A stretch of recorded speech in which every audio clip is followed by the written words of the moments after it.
Okay, first of all, to all the viewers of Chaoszine, welcome. Today we have a little interview with Edoardo Carlesi, aka Gatto Pancheri, say, from Nanowar of Steel. Welcome and hello, how are you doing? How's it going?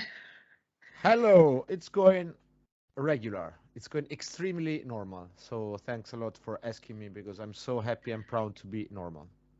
Great. Yeah. Uh, Nanowar of Steel is releasing new album in March, Dislike to False Metal. It's one kind of a piece. It's very great piece. How would you describe the whole package? What's coming? So the whole package is a sort of a greatest hits in a sense that the album has no, like, there's no two songs that sound the same in the sense that they had in the same style. So we try to make something that makes a general parody maybe on, different styles of metal, different bands, and we try to put everything together. And so the main idea with this album was to create something that, like, in which every song is a story on its own. It's like its own concept, its own tale, and that was the goal. I mean, we did that, but then I'm not sure. Like, I don't think like all the songs are probably on the same level, and they're not all so nice. So whatever, that's not up to me to say, but it's up to the listeners, um, and that's it. Okay, this is Nanowar of Steel's fifth album. How do you see, where is this taking the band, Nanowar of Steel? What are the goals? Well, it's taking us on tour for the first time. We're doing a large scale European tour, which we haven't done. I mean, we did a lot of shows. We did some small tours, like a week or two, but never something on this scale, like with this kind of organization and logistics. So this is it's taking us to Mm. to some, like something that as a musician you always want to do. Now maybe you don't want to do that as a regular person with a normal job, which we also have, and so it's going to be a mess, but whatever. It's we will be doing this. Yeah, you'll be It's a great achieving things. Yes. Um, Nanowar of Steel's every song brings kind of something new, but how would you say, is there something new comparing to the other albums of Nanowar of Steel? um New, well, maybe this is more diverse than the other albums, and then it's more, of course, it's like very international, so it's not like Italian folk metal, which was, of course, it was an Italy oriented sort of album. Of course, people liked it also abroad, but it wasn't the same kind of target. It was the jokes and the music was very specific. This is more general, and plus I think, well, this is like the first general album that we release with a proper label, so maybe this is the newest thing, all in all. Plus we are going to do some serious promotion with the tour and all that stuff. So I think these are the main changes, like album wise. Yeah. Uh, the album is not only fun, but it's also a great pack of parodies, as you said. But how was the process of making the album? Was it as fun as the album is to listen? So recording albums and recording videos is never funny. That's the most boring thing ever. You need to do the same piece over and over again until it sounds like it has to sound, or until you act that scene as it has. You have to act it. And so it's very repetitive and it's very boring, and you need to do the same things like over and over again. But writing it was cool. Of course, it was our main basically um, entertainment plant during the pandemic. We couldn't do much, so we were writing songs all the time. And and then, yeah, well, most of the songs were written during the pandemic, of course, and we gathered a large number of songs. But for this album, we said, okay, we want to do it in a way that everything is very different. So we had to write some songs like to replace. There are other songs that we recorded that are not on the album, but we said, okay, maybe we have two songs that sound like Rhapsody of Fire. No, we don't want to do this, so we should replace a Rhapsody of Fire sounding song with a, I don't know, Ailst or something sounding song. And so this was the process. But so you have some songs ready and waiting We have a for. lot of songs ready. Yes. Yeah. Yes. We have a lot of Okay. music. It's a good thing of being Nanowar of Steel. We never lack stupid ideas to do. We don't have boundaries. Like we want to do reggae song, we do a reggae song. We want to do a pop song, we do a pop song. We want to do death metal, we do death metal. We want to Yeah. talk about furniture, we talk about furniture. About churches, anything like works for us. So Yeah. So it seems, yes. and in this album there are so many kind of different songs. But what are your favorite ones? Sober, the opening track. I like it a lot because I think it will be a very good track for the live shows, and we are really looking forward playing it because we played it in a rehearsal room and we said, "Fuck, this sounds good." And then I don't know. I like probably the Power of Emodium. They are the first and last songs. They are probably my favorite ones in the album. Yeah, Sober is very good. I like it too. About making music in your band and for you, is it easy? Is it like you have to log down to the studio or home, or does it happen in your head like in everyday life and ideas just come as a flow?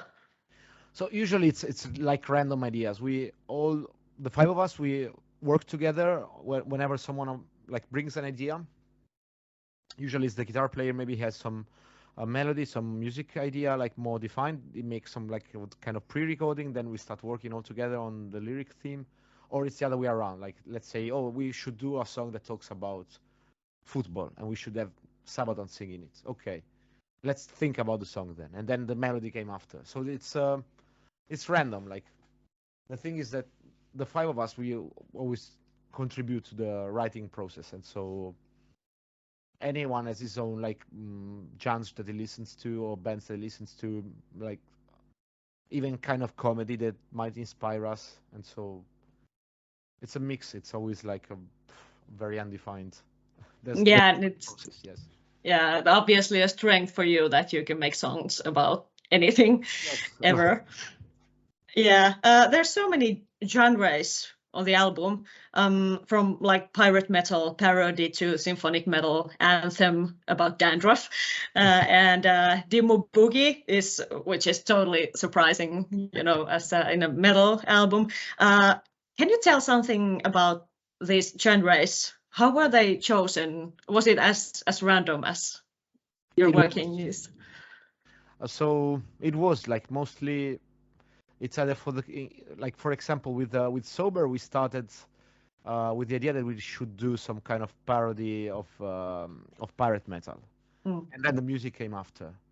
Then Winter Storm in the Night, I think the music. This is a song we wrote a long time ago, and then I think the music was first, and then we came out with the idea like it should be like these northern bands that think about the winter. Yeah, but winter snow. Oh, snow dandruff. So there was the association.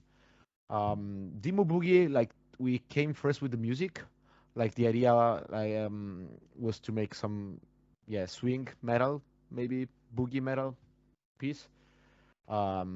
Sort of what you might know the Diablo Swing Orchestra, so something along those lines, but make it with a very metal themed. So talking about death, which is the main theme of the song. And then the title came last, like, oh, we should. How can we call this? Oh, let's call it Demo Boogie. Sounds good. Yeah. Yeah. Some of the songs sounded like some bands. At least I had some, thought about some certain bands when I listened to the songs. Did you have them, certain bands in mind when you did these songs, or did you just think about the genre, like generally? Oh, of course we had bands in mind. Yeah. I mean, you can tell, like in the Pasadena 1994 is we had, of course, we had Sabaton in mind. Like, Yeah.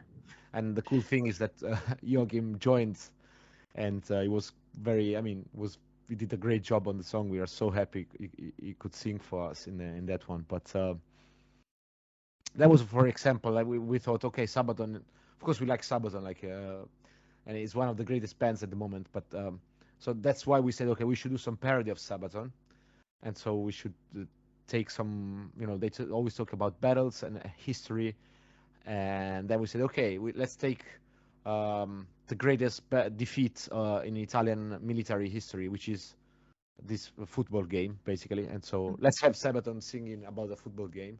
That was the goal. And then we wrote a song along those lines. Like the first we had the idea we should do something like that, and then we came with the music, and then we got lyrics, and of course then we sent the product to Sabaton, to Joachim, and they liked it, and so they said, okay, we can be part of this. I can be part of this.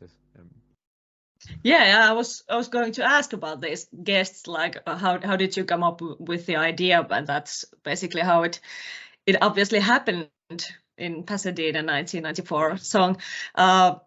But you offered the idea to Joachim. Yes. When you already had it, like how did Joachim take it? The song sounds very much like Sabaton, Yes. so he liked it first. He liked it. I mean, the thing was like, I mean, we were in contact with Sabaton because, of course, we are playing at the festivals, but we are also in contact with them, like since before the pandemic. So, because we were set to play at the Sabaton Open Air in 2020. So then, of course, it was moved to 2 years later.